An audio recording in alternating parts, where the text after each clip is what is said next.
Now, was that really necessary? Hey, everybody, this is Pastor Justin Walker with The Whole Truth. We're going through the entire Bible from Genesis all the way to Revelation. I want you to come along with me. How do you do that? Grab a Bible, turn it open to Genesis 30 and verse 25. And while you're doing that, make sure to just take your thumb. You're probably on a cell phone. Reach down and press the subscribe button or the follow button so that each day you'll get a reminder as the new video comes up. And so, today is Genesis chapter 30 and verse 25, and we'll go on through, we'll read quite a bit of the story there as we're talking about Jacob. Jacob is ready to move out. So Abraham, Isaac, and Jacob. Jacob's not living with his father Isaac. He had to run away from Isaac's home, from where Isaac was living with his mom Rebecca. He had to run away from there because he had tricked his brother, and his brother was ready to kill him. So he made his way back to his grandfather's homeland, where his grandfather's brother lived, Laban. And so there's this great uncle Laban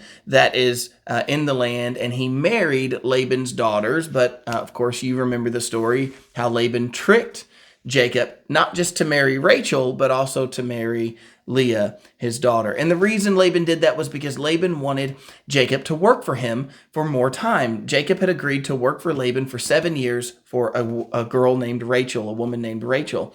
Well, Laban gave him Leah and tricked him. Well, so then he had to work another 7 years to get Rachel. So he has now been with Laban, depending on how you read that last chapter. He has either been with Laban for, at the very least, 14 years. Depending on whether he married Rachel and then continued to work for Laban, or if he worked for Laban for 14 years and then finally got to marry Rachel. But at the very least, it's been at the bare minimum, 14 years. Plus, there's now all these children in the mix.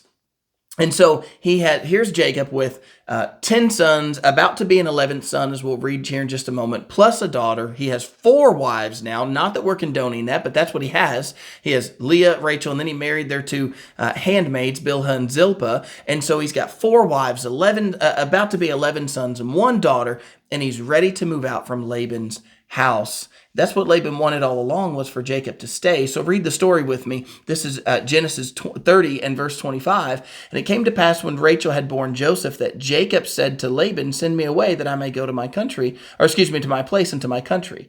Verse 26, "Give me my wives and my children for whom I have served you, and let me go, for you know my service which I have done for you." And Laban said to him, "Please stay if I have found favor in your eyes, for I have learned by experience that the Lord has blessed me for your name's sake." And then he said, "Name your wages and I will give it to you." So Jacob says, "I have done my service for you. Give me my wives, give me my children, and let me go. You know I've served you. I've paid what I promised I would pay you. So please let me go." That's what Jacob is saying to Laban. And Laban now says this. He says, "Please, the Lord has blessed me since you have been here." Now, I want to make a point to you that Jacob has not had a full-on call from the Lord to go to the land of promise yet. It's about to come.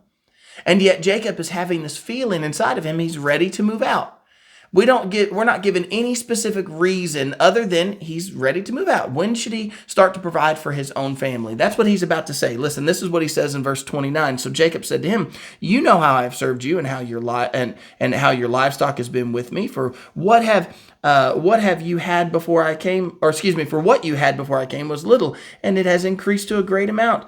The Lord has blessed you since my coming, and now when shall I also provide for my own house?" So Jacob is saying, when do I provide for my own house? When do I start my own family and my own farm and my own land?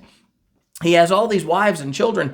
When does he start providing for himself instead of living off of Laban? The Lord hasn't called him yet, but he's having that desire from inside. And I just want to tell you this, that sometimes the Lord begins to tug on you, and you begin to recognize, hey, I need to do something before the Lord actually gives you a full-on call. You're starting to feel nudged in that direction.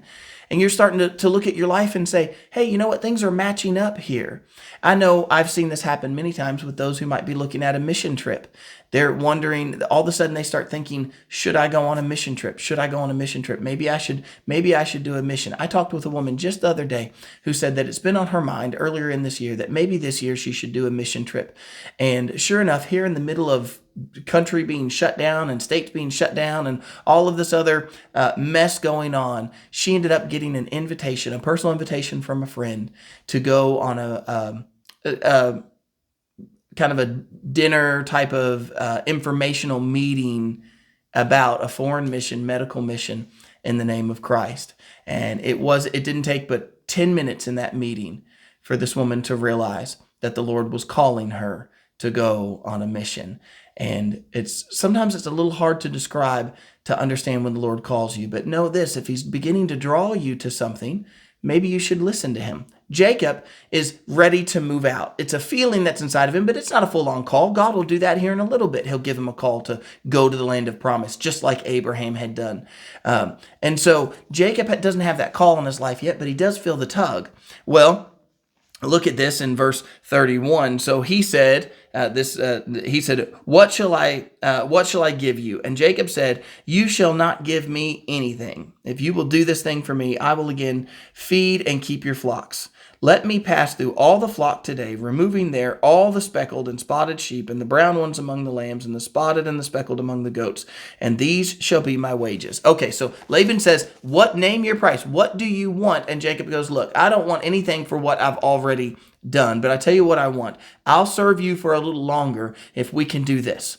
I'm going to go through and get all the speckled ones. I'm going to get all the ones that aren't purebred, if you will, or all the ones that at least they looked spotted and speckled. Okay, they're not the first run quality. I'm gonna pull them aside.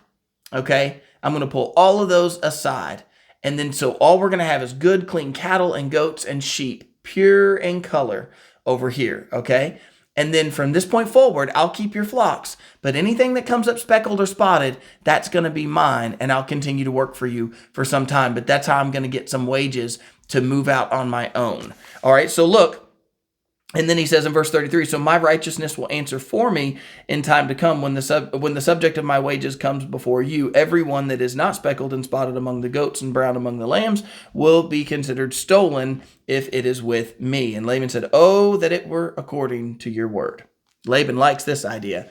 Okay, we're going to take all the speckled and spotted ones out. You're going to keep working for me. And if a calf or a lamb or whatever is born speckled or spotted, you'll keep it. Jacob, sure, the odds are in Laban's favor. And Laban is a trickster just like Jacob is. Okay, Laban tricked Jacob into working for him for 7 years and for his daughter Rachel, but then he gave him Leah and had him work another 7 years to get Rachel.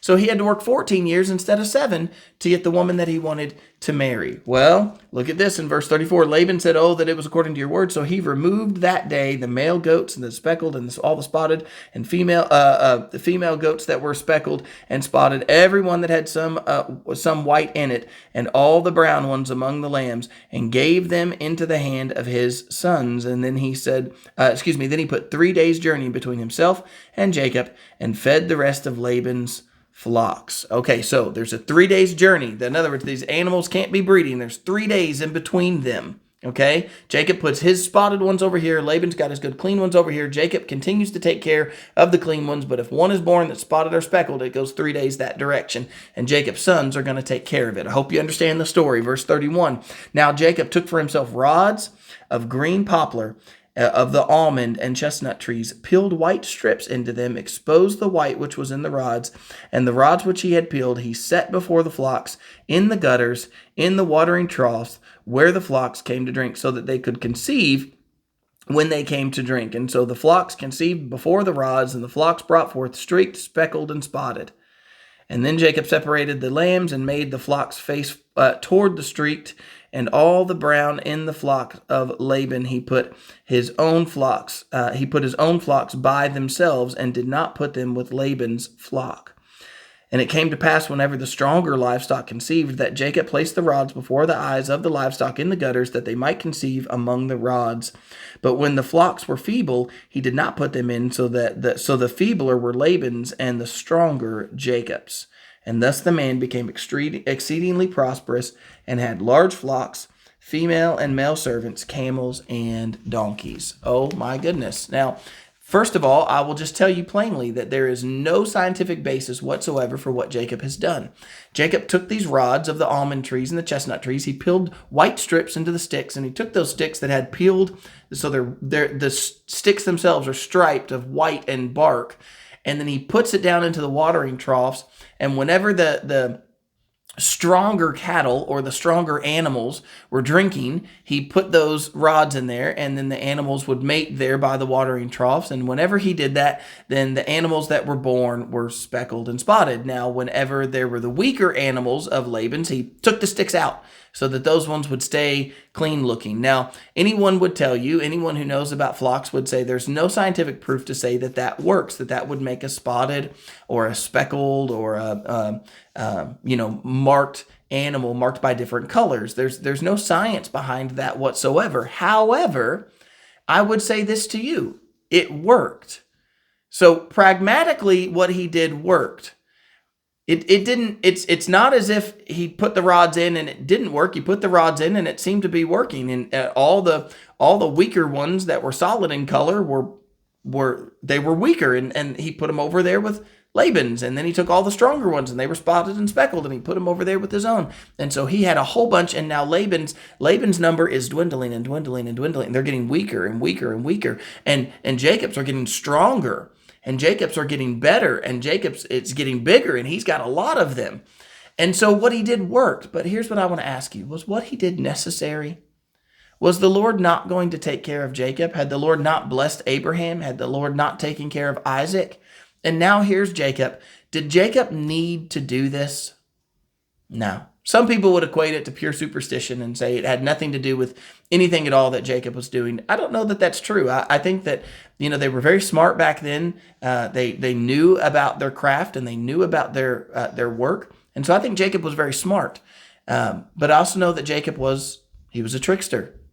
And he's doing it again. He's tricking Laban. He told Laban, hey, we'll make this fair.